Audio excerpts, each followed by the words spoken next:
Hi friends, welcome back to Tanu cooking hut. Friends, ನಾನಿವತ್ತು ಕೊರದ ಹಿಟ್ಟಿನ ಪಲ್ಯ ಮಾಡೋದು ತೋರಿಸ್ತೀನಿ, ನೋಡೋಣ ಬನ್ನಿ.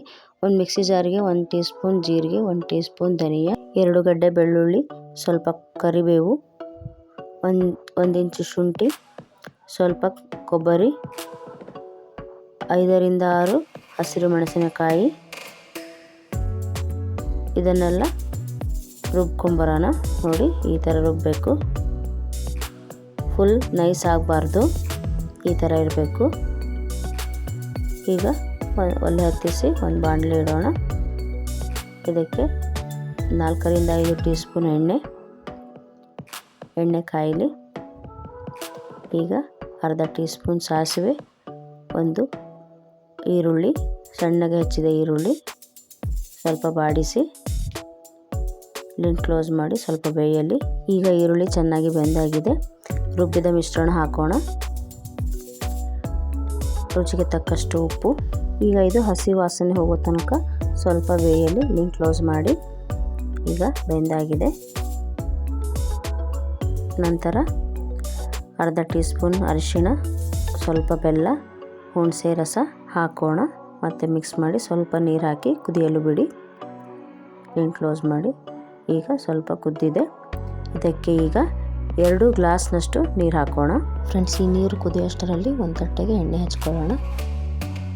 1 ಸ್ಪೂನಷ್ಟು ಎಣ್ಣೆ ಹಾಕಿ ಚೆನ್ನಾಗಿ ಎಡ್ಜಿಗೆಲ್ಲ ಎಣ್ಣೆ ಹಚ್ಚಿ, ಈಗ 1/4 kg ಹಸಿ ಕಡಲೆಬೇಳೆ ಹಿಟ್ಟಿಗೆ ಸ್ವಲ್ಪ ನೀರು ಹಾಕಿ ಗಂಟೆ ಇಲ್ಲದ ಹಾಗೆ ಚೆನ್ನಾಗಿ ಕಲಸೋಣ. ಈ ಹಿಟ್ಟು ಬಜ್ಜಿ ಹಿಟ್ಟಿಗಿಂತ ಸ್ವಲ್ಪ ನೀರಾಗಿರಬೇಕು, ತುಂಬ ಗಟ್ಟಿಯಾಗಿರಬಾರ್ದು. ನೋಡಿ, ಈ ಹದಕ್ಕಿರಬೇಕು. ಈಗ ನೀರು ಕುದಿಯುತ್ತಿದೆ. ಇದಕ್ಕೆ ಸ್ವಲ್ಪ ಸಣ್ಣಗೆ ಹೆಚ್ಚಿದ ಕೊತ್ತಂಬರಿ ಹಾಕೋಣ. ನೀವು ಇಲ್ಲಿ ಪಲ್ಯ ಮೇಲಾದರೂ ಹಾಕ್ಬೋದು, ನಾನು ನೀರಲ್ಲೇ ಹಾಕ್ತಿದ್ದೀನಿ, ಉದುರಿಬಿಡುತ್ತೆ ಅಂತ. ಈಗ ಈ ಕಲಸಿದ ಹಿಟ್ಟನ್ನು ನಿಧಾನವಾಗಿ ಈ ನೀರಿಗೆ ಕುದೀತಿರೋ ನೀರಿಗೆ ಹಾಕಿ ಮಿಕ್ಸ್ ಮಾಡೋಣ. ಕೈ ಬಿಡಬಾರ್ದು, ಬಿಟ್ಟರೆ ಗಟ್ಟಿಯಾಗಿರುತ್ತೆ, ಬೇಗ ಗಟ್ಟಿಯಾಗುತ್ತಿದ್ದು. ಹಾಗಾಗಿ ಚೆನ್ನಾಗಿ ಮಿಕ್ಸ್ ಮಾಡಿ. ಇದು ಇವಾಗ 10 ರಿಂದ 15 ನಿಮಿಷ ಲೋ ಫ್ಲೇಮಲ್ಲಿ ಬೇಯಬೇಕು. ಈಗ ಬೆಂದಾಗಿದೆ.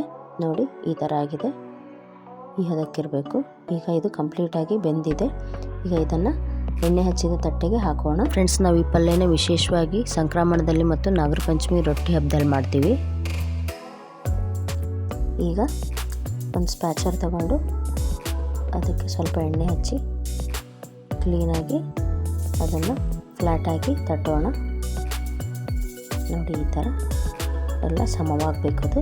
ಈಗ ಅದಕ್ಕೆ ಸ್ವಲ್ಪ ಎಳ್ಳು, ಹುರಿದ ಎಳ್ಳು ಹಾಕೋಣ. ನೀವು ಕರಿ ಎಳ್ಳಾದರೂ ಹಾಕ್ಬೋದು, ನಾನಿಲ್ಲಿ ಬಿಳಿ ಎಳ್ಳು ಹಾಕ್ತಿದ್ದೀನಿ. ಒಂದು ಬಾರಿ ಫ್ಲ್ಯಾಟಾಗಿ ತಟ್ಟಿದರೆ ಅದೆಲ್ಲ ಎಳ್ಳು ಅದಕ್ಕೆ ಅಂಟ್ಕೊಳ್ಳುತ್ತೆ. ಈಗ ಕೊರದ ಹಿಟ್ಟಿನ ಪಲ್ಯ ರೆಡಿಯಾಗಿದೆ. ಫ್ರೆಂಡ್ಸ್, ಇದು ಕಂಪ್ಲೀಟಾಗಿ ತಣ್ಣಗಾಗಬೇಕು. ಈಗ ತಣ್ಣಗಾಗಿದೆ. ಈಗ ನೀವು ಯಾವ ಶೇಪಲ್ಲಿ ಬೇಕಾದರೂ ಆ ಶೇಪಲ್ಲಿ ಕಟ್ ಮಾಡ್ಕೋಬೋದು.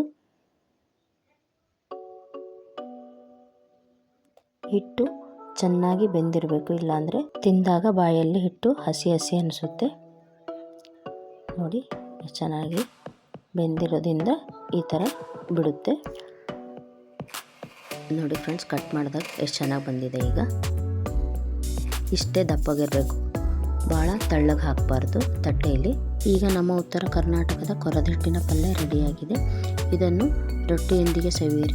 ಈ ರೆಸಿಪಿ ನಿಮಗೆ ಇಷ್ಟವಾದರೆ ಲೈಕ್ ಮಾಡಿ, ಶೇರ್ ಮಾಡಿ, ಕಮೆಂಟ್ ಮಾಡಿ, ಸಬ್ಸ್ಕ್ರೈಬ್ ಆಗೋದನ್ನು ಮರಿಬೇಡಿ. ಮತ್ತೊಂದು ರೆಸಿಪಿಯೊಂದಿಗೆ ಸಿಗ್ತೀನಿ. Thank you, bye.